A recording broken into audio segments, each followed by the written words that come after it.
this morning with my mind. Staying on Jesus. I woke up this morning with my mind. Hello. Hey everyone. Joey Sparks here. This is your reminder God's mercies are new again this morning. We make decisions, especially changes and improvements, when we are convinced something is better. We add things, we take away things, or we commit. We keep committing to the same things when we are convinced and know something's better. Now, the hard part about that is we can be deceived into thinking something is better when it's not really better. And that's the predicament these second generation Christians of the first century find themselves in, that generates the opportunity for the letter of Hebrews. The letter we know of today as Hebrews is written to people who are in Christ, but were tempted to go back to Judaism because they thought it was better to just be a Jew. Why would they think that? Probably because they would not suffer as much relational conflict and being cut off by their families. They would suffer less financial persecution, less physical persecution perhaps. And so they were told, or they were beginning to think, it's better to just go back. Christ is not better. We need to go back.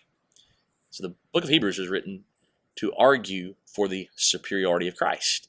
And it does that masterfully. Now, woven within that argument is also a series of 4 warning passages that are strong, and they get stronger every time, among the most strong and direct warnings in all the New Testament.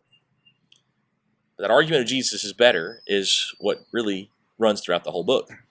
When I was in college and took a class on Hebrews, one of my favorite classes altogether, we had to memorize all the chapters and their content based on that phrase of Jesus is better. And so 17, 18 years, I can still remember all of those things. Jesus is better than the prophets. That's how chapter 1 opens. Chapter 2 is Jesus is better than the angels, and that really begins in chapter 1 and runs into chapter 2. Chapter 3, Jesus is better than Moses. Chapter 4, Jesus provides a better rest than Joshua. Chapter 5, Jesus is a better high priest than Aaron. That's introduced at the end of chapter 4, and the book shifts based on that text. It's going to be about the priesthood of Jesus kind of from that point forward. And then chapter 6, Jesus provides a better hope based on better promises.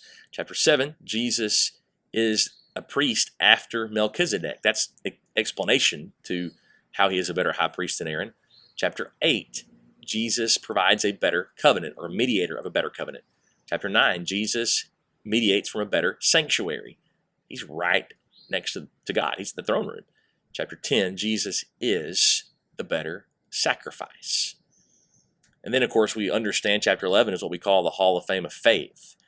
And what's fascinating about that is they serve as examples of God blessing faith, trusting faith, which is still the answer to these Christians who are doubting.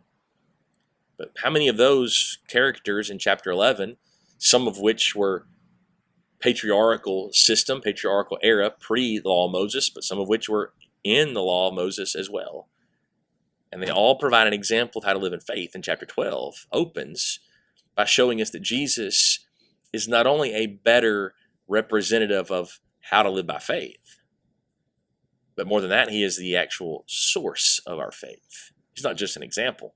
He's the source, the author, the finisher of our faith. And you keep reading in chapter 12 and 13, and there's some singular lines that come about Jesus' superiority, Jesus being better. It's a key concept and a key word, clearly, as you read through Hebrews. Chapter 11 kind of summarizes it up, especially in light of all these great heroes of faith who've come before. Chapter 11, verse 39, all these, though commended through their faith, did not receive what was promised, since God had provided something better for us, that apart from us, they should not be made perfect. They were always waiting on Christ, and now we have what they were waiting on. That's an argument that's signed and clear and completed, definite. Christ is better. It's better than anything they would go back to. Christians, we need to remember this, that anything that would tempt us today, Christ is better than. Now, in addition to reading and rereading the book itself, I'd also like to just quickly mention a resource that's coming out soon, sometime this summer, which is a book by a good friend of mine named Michael Whitworth. You can find that book on start2finish.org. I'll put that link on the screen and in the description below. You can pre-order this book called The Son's Superiority. The Son's Superiority. It's a guide to Hebrews, and it will be helpful to your faith as you understand and as you wrestle with some of the things that the book of Hebrews addresses and opens up for us about Christ.